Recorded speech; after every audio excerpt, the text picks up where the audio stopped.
E aí, pessoal, tudo bem com vocês? Espero que sim. Meu nome é Leonardo Rodrigues e hoje eu trago mais um conteúdo para o canal aí do Resvera Class, a playlist que a gente traz aulas bem resumidas, bem encurtadas sobre conceitos que são base para o entendimento das nossas conversas do podcast. Hoje a gente vai falar um pouquinho sobre a inflamação crônica de baixo grau, né? Mas primeiro, o que que é isso, né? O que que é uma inflamação crônica de baixo grau? É uma inflamação que está pelo corpo inteiro, está muito associada a um estilo de vida não saudável. Então, é um sedentarismo, o consumo de alimentos ultraprocessados, né? Obesidade, sobrepeso, levam a uma série de substâncias que circulam no sangue, né? De forma a fazer com que o nosso corpo trabalhe sempre inflamado, trabalhe sempre com uma sinalização hormonal de receptores celulares ineficiente. E isso causa distúrbios no corpo todo, né? Está associada também a distúrbios como o estresse, a falta de sono, né? O descanso adequado sugerido pelo sono. Então, é algo bastante importante, tá? Mas o que nós precisamos dizer sobre isso? Que são dois os principais fatores que levam a essa inflamação crônica de baixo grau, né? Os dumps e os pumps. O que são esses fatores, né? Os dumps são os fatores associados ao dano, padrões moleculares, né? Então são moléculas que circulam no sangue, que o nosso corpo, nosso sistema imunológico interpreta ela como um sinal de dano, ou seja, um sinal de lesão, de machucado. Tem moléculas, mesmo sem estarmos machucados, que circulam no nosso sangue, gerando uma resposta que é de estarmos machucados, ou seja, faz com que nosso sistema imune seja mais ativo, fique mais em alerta. No entanto, nós não estamos machucados diretamente, tá? Por isso que ela é de baixo grau e não uma inflamação aguda, localizada, né, de alta intensidade.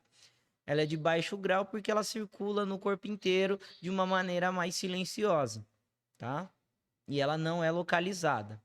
E os pumps, né, que são os padrões moleculares associados a patógenos, também podem estar relacionados, tá? Por exemplo, quando nós temos uma dieta não saudável, digamos assim, um padrão alimentar que não é perto do que nós precisamos em demanda de nutrientes e distribuição de calorias, nós temos uma alteração na microbiota, que já tem vídeo aqui no canal, a nossa defesa de bactérias do intestino, né?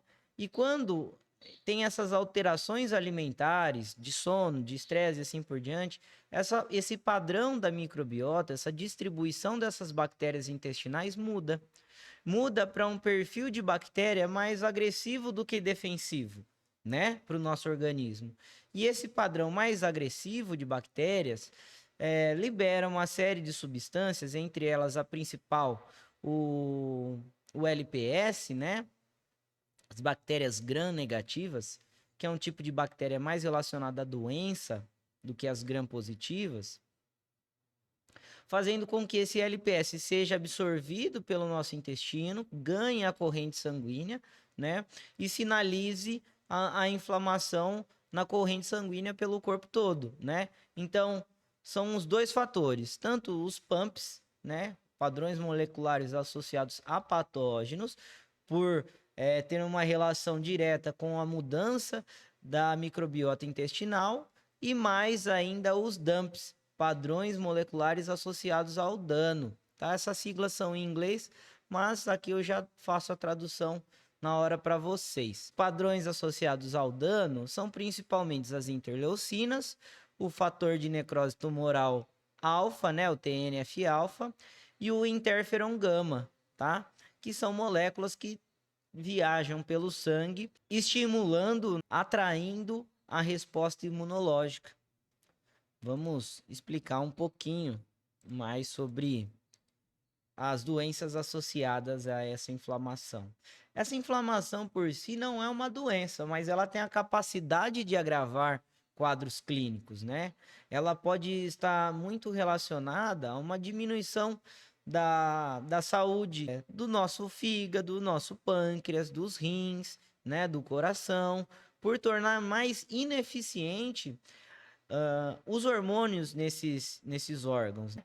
Por tornar mais ineficiente a sinalização que esses órgãos estão recebendo e também por deixar com que as doenças se instalem e gerem uma resposta inflamatória, principalmente nesses órgãos que são tão vitais, mais acentuada, mais agressiva e, portanto, mais lesiva. Bom, ela consegue agir de forma retroalimentativa, então, quando nós temos uma alimentação ruim, por exemplo, ganhamos na nossa corrente sanguínea substâncias como TNF-alfa, interleucinas, pró-inflamatórias, né, oriundas principalmente dos nossos tecidos adiposos, né, as adipocinas, né, com exceção da adiponectina. E a LPS, oriunda da nossa microbiota desregulada, vai gerar um ambiente inflamatório dentro do nosso corpo que, ao menor sinal de lesão, essa lesão vai ser exacerbada em algum órgão. E aí gera-se uma bola de neve, porque o nosso corpo já está em incêndio e você, coincidentemente, deixou cair um pouco de gasolina, né? Então, ao menor sinal de uma doença, essa doença vai ter uma resposta muito grande para o nosso sistema imunológico que está ativo demais constantemente, né? E também ela está associada, né, como potencializadora de doenças na velhice, como o Parkinson, Alzheimer e o câncer, né? Esse ambiente inflamatório, né? Esse ambiente já incendiado, quando junta com doenças como essas, tornam elas muito mais agressivas, muito mais é, aceleradas em sua evolução, né? Isso é bastante prejudicial para a nossa saúde. Vamos falar um pouquinho agora da resposta imunológica, tá? Então eu coloquei aqui, ó, à medida que os dumps e os pumps são substâncias que criam um gradiente de concentração que atrai as células de defesa do nosso corpo, é dado o processo de quimiotaxia, ou seja, quando nós temos uma inflamação localizada, né? Por exemplo, eu fiz um corte aqui no braço, vai gerar uma inflamação localizada, né? Os dumps e os pumps vão estar mais concentrados na região próxima ao corte. E aí as nossas células de defesa percebem isso, né? E elas são atraídas num processo chamado quimiotaxia, que nada mais é do que como se fosse um ímã, né? Tanto os dumps e os pumps são um ímã para nossas células de defesa. Então vai atrair, né, essas células de defesa para o local danificado. E aí ocorre a chamada diapedese, que é a migração das células de defesa do sangue para dentro do tecido lesionado para estabilizar, para cessar o dano localizado ali, tá?